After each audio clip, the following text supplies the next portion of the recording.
Hello friends, आज के इस वीडियो में हम देखेंगे आपके मोर देन मोज़ाइक को किस तरीके से हमें ड्रॉ करना होता है और इसको हम किस तरीके से ग्राफ में हमें कौन कौन से पॉइंट्स को प्रेजेंट करना होता है। ये आपके लिए काफ़ी कन्फ्यूज़न भरा होता है क्योंकि स्टूडेंट जो है वो लेस देन और मोर देन में कन्फ्यूज़ हो जाते हैं।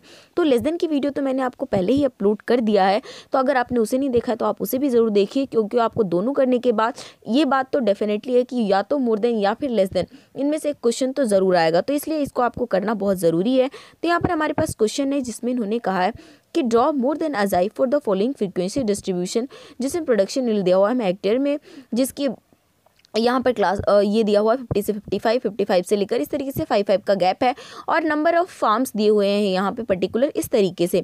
तो जब भी आपको मोर देन अजाइब के बारे में बात करते हैं तो हमें चाहे मोर देन बनाए चाहे या हम लेस देन बनाए, लेकिन हमें निकालना क्या होता है, क्यूमुलेटिव फ्रीक्वेंसी।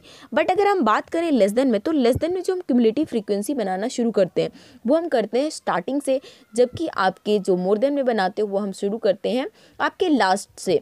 तो यहाँ पर देखिए फ्रीक्वेंसी 28, 12, 24, 38, 16, तो हम 16 जो आपका लास्ट होगा वो आपका सेम टू सेम होगा 16 में से अगर आप इस 38 को ऐड कर देते हो तो आपके पास 54 आ जाएगा। 54 को में इसमें ऐड करते जाइए, तो इस तरीके से आप ऐड करते चले जाओगे तो आपका जो क्यूमुलेटिव फ्रीक्वेंसी है और जो आपका सम ऑफ द फ्रीक्वेंसी है वो टोटल आपका निकल जाएगा।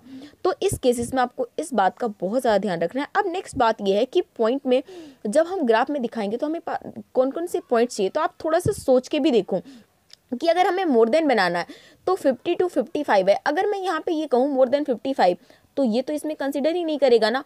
इट मीन्स यहाँ पर क्या रहेगा, more than 50, more than 55, more than 60, इस तरीके से बनेगा। It means in more than ओजाइब we consider lower class limit. जब भी हम मोर देन ओजाइब बनाते हैं तो उसमें हम लोअर क्लास लिमिट्स को कंसिडर करते हैं, इसलिए हमारे पॉइंट्स भी उसी तरीके से बनेंगे। 50 के साथ 100, 55 के साथ 98, 60 के साथ 90, 65 के साथ 78, 70 के साथ 54 और 75 के साथ आपका बनेगा 16। तो लोअर क्लास लिमिट को लेते जाइए, क्यूमुलेटिव फ्रीक्वेंसी को लेते जाइए, और पॉइंट्स दिखाने के बाद सिंपली आपको क्या करना है, ग्राफ में प्रेजेंट कर देना है।